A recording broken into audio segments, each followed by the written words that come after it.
One of the challenges that we face as readers of the New Testament is culture shock. It's a familiar book.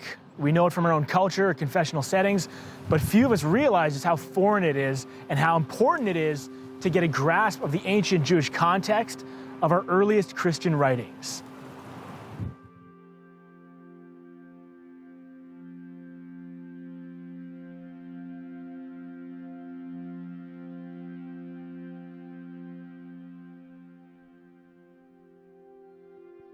Every ancient writing has a context, and whether we realize it or not, that context shapes the way cultures, communities, and even writers express the ideas that they express. Take the Gospels, for example. We're used to reading these as the beginning of a story, but that story takes shape in a world that we call the Second Temple period. Now, this is the world that you might say is between the Testaments if you're used to reading a Christian Bible. If you're used to reading a Protestant canon, in fact, it's almost totally absent. That thin tissue paper page between Malachi in the Old Testament and Matthew in the New really fast forwards over hundreds of years of dramatic history. So one of the ways we get a better grasp of what's going on in the earliest pages of the Gospels is to read into that Second Temple context. Without an understanding of that world, we really struggle knowing how to read the New Testament well because that context is foreign to us. Now, there's a number of different places we could go and do this in the New Testament to gain a better reading of Christian scripture by appreciating that ancient Jewish context.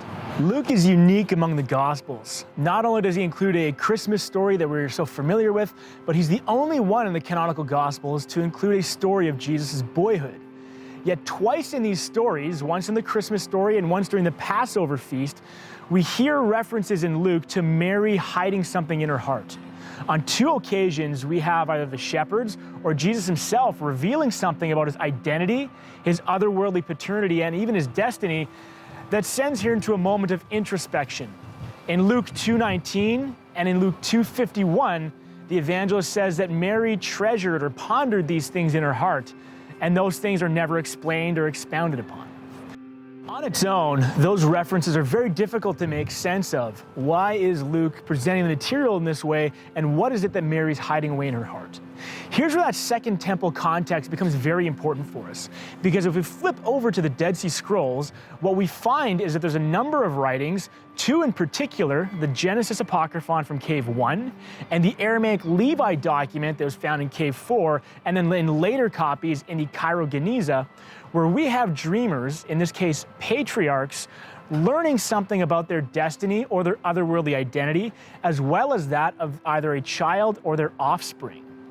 Let's take a look at a few of these texts. So for example, in the Genesis Apocryphon. In the Genesis Apocryphon, the father of Noah, Lamech, is confounded at this miraculous birth of Noah, and in fact, he's concerned that the son might be the result of the mixing of angels and women that we hear about in Genesis 6:4. A number of times as Lamech struggles to know what to do with this, the writer of the Genesis Apocryphon says that he hid this knowledge in his heart. Later on, in fact, in the story, we find Noah himself. Now Noah has a dream vision. He too is suspicious of his own offspring. Are they in fact this result of the mixing of angels and women? God sends him a dream vision, and Noah hides the information, this new revelation about the paternity of his children within his heart. We could also look at the Aramaic Levi document. And the Aramaic Levi document, whether in the Cave 4 fragments from Qumran or in the Cairo-Geniza materials from Egypt, has Levi also presenting himself as receiving a number of dream visions. In one of these dream visions, Levi is elevated to heaven, where he learns that he is in fact a priest of God Most High, and that his identity as a priest and the identity of his priestly offspring are bound to that otherworldly, heavenly association of the angelic priesthood. When Levi comes back down and awakens, he too has this curious phrase that he hid this in his heart, and he did not reveal that knowledge to anyone on earth. So what do these two Aramaic texts that have revelatory formulae about hiding things in their heart do for us? How do they help us reread or rethink our early gospel traditions? Well, a simple and a rushed conclusion would be to say that Luke is drawing on these sources as if he had them on his bookshelf and was simply copying and pasting materials. However, the more nuanced and likely perspective is to say that Luke is writing into and out of a Second Temple Jewish context. That's not to say that he has to be writing right in the middle of this period, but it is to say that the topics, the ideas, the expressions that he's using, many of them take shape and are informed by the thought and literature of that ancient Jewish world that is frankly unaccounted for in most Bibles. In this case, Luke is trying to tell us something about the paternity of Jesus, about his otherworldly association, and it seems like in this world, there is already some tropes, some motifs, and some terms that writers might use as they are addressing specifically that type of revelation.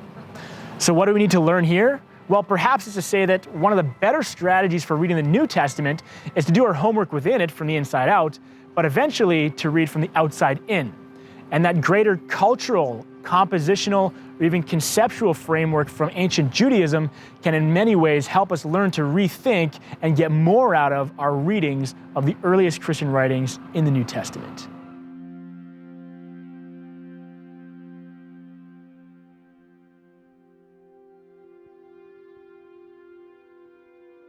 Well, thanks for joining me on this episode of Inscribed. If you're interested in the ancient Jewish and Christian world behind scriptures, then please subscribe to the channel, leave me a like or a comment below. I'll do my best to get back to you.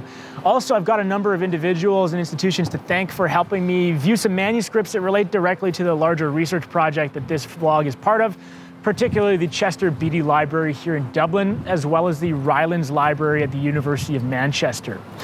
If this first few minutes, this overview of these interactions of early Christian and Aramaic Dead Sea Scrolls traditions is interesting to you and you want to dig deeper, I'll leave a link in the description section below to a journal article that's actually a larger project getting at this specific set of texts and the questions we're asking here about how do we revisit the New Testament through that now new context of the Aramaic Dead Sea Scrolls and Second Temple Judaism. Thanks for being here, and we'll see you next time on Inscribed.